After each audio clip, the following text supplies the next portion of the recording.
Bonjour! Oui, me revoilà. Je sais que ça fait 2 mois que j'ai pas publié de vidéo, pardon, je m'excuse, mais je vous reviens avec beaucoup de contenu aujourd'hui. Je vous présente aussi mon chien Charlotte qui fait dodo sur mon lit présentement. Faites pas trop attention, elle dort. Charlotte? Ouais, elle dort. En fait, aujourd'hui, je voulais parler de ma transition et des étapes pour se rendre jusqu'à la demande de la vaginoplastie. Je vais vous lire en fait le document qui nous donne à la clinique quand on prend notre rendez-vous pour faire la demande. Pour être éligible à la chirurgie et pour que la chirurgie soit couverte par le gouvernement du Québec, vous devez répondre aux critères du Standards of Care of the Henry Benjamin International Gender Dysphoria Association, Inc. Vous devez avoir vécu en femme durant au moins 12 mois consécutifs. Vous devez obtenir 2 recommandations faites par un psychiatre ou un psychologue. Un de ces 2 thérapeutes devra vous avoir suivi durant une période d'au moins 6 mois avant de faire une recommandation pour la chirurgie. Le deuxième rapport est une confirmation du premier. De plus, nous avons besoin d'une lettre de votre endocrinologue pour votre thérapie hormonale, ainsi qu'une courte lettre de votre médecin de famille expliquant que vous êtes en parfaite santé et qu'il n'y a pas de contre-indication physique à votre chirurgie. Nous faire parvenir ces papiers et lorsque votre dossier sera complet, nous vous contacterons pour vous donner un rendez-vous et par la suite faire la demande au gouvernement. Aucun rendez-vous de consultation ne sera fixé sans ces documents. Donc, dans le fond, ça prend 4 lettres, un médecin de famille, un endocrinologue et 2 de sexologue, psychiatre ou psychologue. Le coût des démarches auprès du gouvernement est de 50 $. Donc, pour ma première sexologue, j'ai rencontré Marjolaine Dionne, qui est située à Antique, à Montréal. Si vous êtes dans le coin, dans le fond, dans la région, et que vous pouvez prendre rendez-vous avec elle, je vous la conseille fortement. Sérieux, j'ai vraiment eu une belle expérience. Je me suis toujours sentie bien accueillie. Pas de gêne pour parler de n'importe quel sujet. On s'ouvre assez facilement. On se sent écouté aussi et bien conseillé.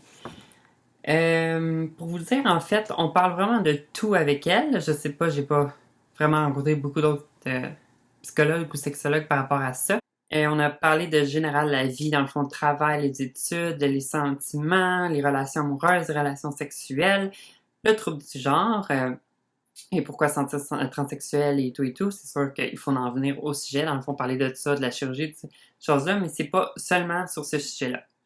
Avec Marjolaine, c'est des séances de 1 heure environ une fois par mois à 70 $ la séance. Et pour avoir la lettre de recommandation pour la vaginoplastie, c'est 50 $ de plus. Donc, c'est très abordable quand même. Dans le fond, ça va quand même rapidement après 6 mois de pouvoir avoir la lettre.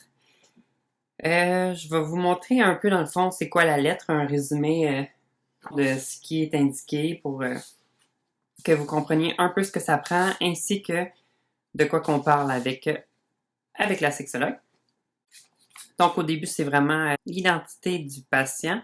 Donc, son nom, prénom, âge, date de naissance, adresse, numéro de téléphone et blablabla. Ensuite, un petit peu un background général. Âgé de 21 ans, célibataire, sans enfant, travaille à temps plein dans tel et tel commerce. La patiente possède un AEC en infographie et aimerait occuper un emploi dans le domaine du tourisme ou de l'intervention auprès de la communauté des trans. Elle demeure à telle place, avec telle personne. Je vous dirai pas toutes mes informations non plus. Ça parle en fond de la famille un peu. Motif de consultation. Donc, la patiente me consulte pour avoir une évaluation sexologique afin de débuter le traitement hormonal de féminisation, puis pour obtenir la recommandation pour la vaginoplastie. Elle désire également un soutien psychologique régulier. Elle se définit comme transsexuelle et je l'ai rencontrée à 10 reprises depuis le mois d'août. Les rencontres se poursuivront mensuellement. Donc, c'est ça, en fait, après ça, c'est les motifs de pourquoi on la rencontre. Ensuite, la médication. Les seuls médicaments que je prends, c'est vraiment mes hormones, Endocure et l'Estras. On parle un peu de consommation. Donc, la patiente ne fume pas la cigarette, elle ne consomme rarement de l'alcool et ne prend aucune drogue. Voilà, je suis clean. On parle un peu des antécédents psychiatriques et psychologiques. Donc, si on a rencontré des psychiatres, des psychoéducateurs, des psychologues, dans le fond, tout le background émotionnel, un peu, si on peut dire. Ensuite, on parle aussi des antécédents juridiques. Donc, aucun. Je n'ai pas de dossier criminel, tant mieux. J'ai pas tué personne. Facteurs médicaux. Dans le fond, les chirurgies, exemple, moi, ma jambe, ma boîte crânienne, un genou, voilà. Quand même, dans le fond, un résumé de toutes les chirurgies avant pour être sûr qu'il n'y ait pas de contre-indication pour la chirurgie ou des choses comme ça. On parle aussi des problèmes des maux de tête, des maux de ventre, de l'anxiété, des allergies. Dans le fond, tous les problèmes qui pourraient être médicaux. Ensuite, on a le diagnostic sexologique. Dans le fond, que ça décrit plus avec des termes plus médicaux, plus officiels. Dans le fond, exemple, dysphorie de genre découlant d'une condition de transsexualisme, souffrance persistante depuis l'enfance, impression de ne pas être né dans le bon corps, pas de fétichisme, pas de paraphilie. Voilà. Dans le fond, ça explique vraiment c'est quoi le problème. Facteurs reliés aux troubles d'identité.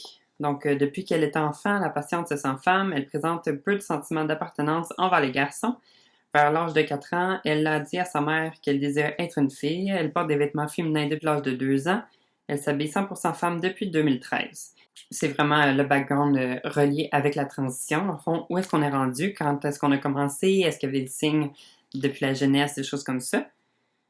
Ensuite, on a le consentement éclairé, qui est la patiente est informée des risques et des enjeux entourant la vaginoplastie. Elle assume pleinement la responsabilité de ces risques de manière éclairée, sans ambiguïté. Un suivi post-opératoire sera effectué auprès de la patiente. Fait que dans le fond, on a des séances que sort vraiment un document pour nous expliquer tout ce qui peut avoir, tous les risques qu'on porte la chirurgie, qu'est-ce qui pourrait en découler dans le fond après. Des choses comme ça, parce que comme toute chirurgie peut avoir, dans le fond, des effets négatifs. Donc, il faut vraiment savoir qu'on est encore d'accord, qu'on a pris conscience de toutes ces choses-là. Ensuite, on a aussi une partie d'observation de Marjolaine, qui est la patiente porte des vêtements féminins, un peu de maquillage, elle a les cheveux longs, une voix douce, elle a une gestuelle féminine et naturelle, les traits de son visage sont féminins. La patiente montre une apparence qui semble très bien assumée, sans contraste. Ensuite, pour finir, dans le fond, on a la recommandation de la sexologue. Donc, je supporte la demande d'Ashley Forêt. Je vous recommande ma patiente en vue de la vaginoplastie. Mon pronostic post-opératoire est positif. Je crois sans l'ombre d'un doute que cette chirurgie favorisera un mieux-être psychologique, affectif, sexuel, social et relationnel. Donc voilà, c'est mon résumé dans le fond de pourquoi on rencontre la première sexologue et le document qu'elle vous remet. Ma deuxième sexologue était Mérisa Joly, qui se situe à Longueuil. Donc, j'ai bien aimé ma contre-évaluation avec elle, qui a duré pour 2 séances. Je les ai eues 2 semaines de suite, donc 2 mardis. Ça a vraiment été vite pour ma deuxième lettre. Avec elle, c'est 80$ la séance et 80$ pour la lettre. Donc, ça m'a coûté 240 pour avoir ma deuxième lettre. Avec elle, c'est beaucoup plus rapide, en fond, 2 séances. Elle parle un peu, elle pose un petit peu les mêmes questions. Elle lit le document, dans le fond, de la sexologue d'avant pour pouvoir poser comme ces questions à elle, pour vraiment faire son évaluation, comme son opinion à elle. Je vais un peu vous dire aussi son document. Ça se ressemble quand même beaucoup. On a pas mal les mêmes choses. Dans le fond, le motif de la consultation, un peu mon identification, dans le fond, encore toutes mes informations.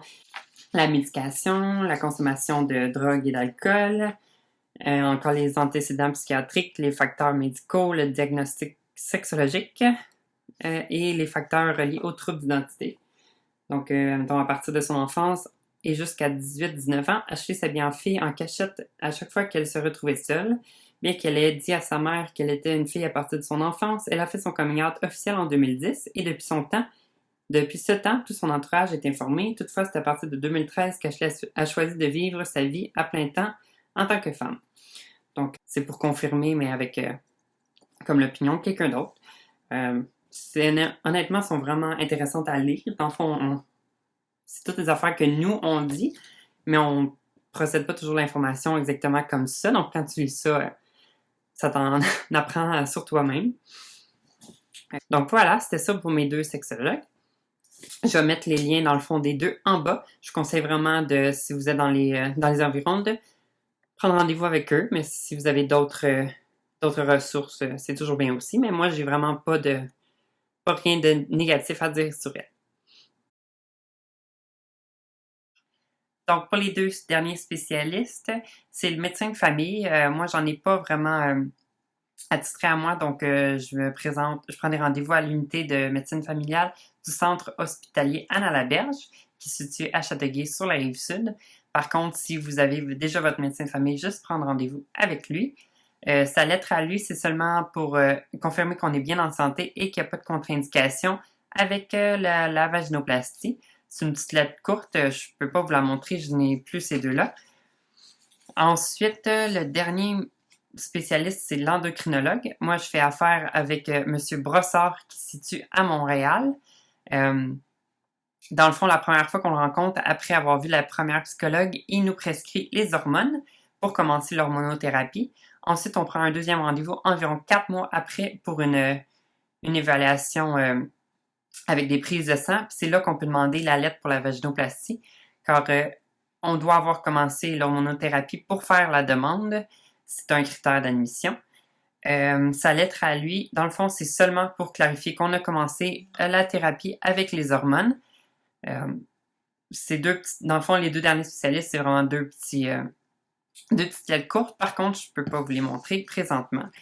Voilà, c'est ça qui était des spécialistes et des 4 lettres que vous aurez besoin pour votre demande à la clinique du docteur Brassard, qui se situe également à Montréal. Quand on a toutes les 4 lettres des spécialistes, moi, je me suis rendue directement au bureau pour prendre mon rendez-vous. Dans le fond, on donne les documents, il faut remplir un questionnaire médical. Tu remplis ça, tu donnes tes documents, elle t'assigne tout de suite une autre date pour la rencontre, la première rencontre pour envoyer la demande. Donc moi, c'était 1 mois après que j'ai eu ma rencontre.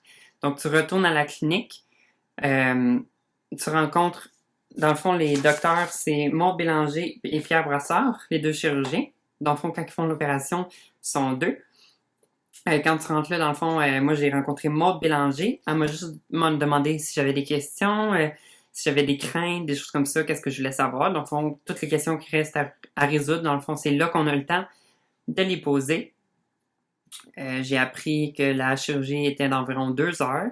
Les 2 chirurgiens sont en même temps. On a un petit groupe de personnes qui font l'opération la même journée. Et dans le fond, notre séjour se suit avec ces mêmes personnes. Donc, on se fait comme un petit groupe. C'est ça. Donc, après ça, ensuite, tu rencontres la secrétaire pour envoyer la demande. C'est 50 $ de frais. Après ça, on reçoit un courriel que je n'ai toujours pas reçu. C'est environ 4 à 6 semaines après l'envoi de la demande qu'on reçoit la confirmation si la régie paye et ensuite la date d'opération. Ça fait maintenant 5 semaines que j'attends la réponse. Donc, je souhaite que cette semaine, je reçoive le courriel.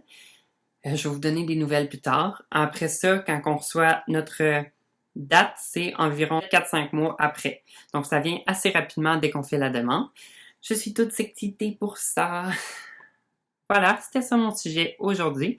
Je vais mettre toutes les informations dans ma barre de description au bas. Si jamais vous connaissez quelqu'un qui veut entreprendre des démarches, qui ne sait pas qui voir et qui est dans le coin, dans le fond, des spécialistes que je vous ai parlé, vous pouvez toujours leur donner les références et les référer à mes vidéos. Donc, abonnez-vous pour en savoir plus. Le prochain vidéo ne devrait pas tarder. Merci.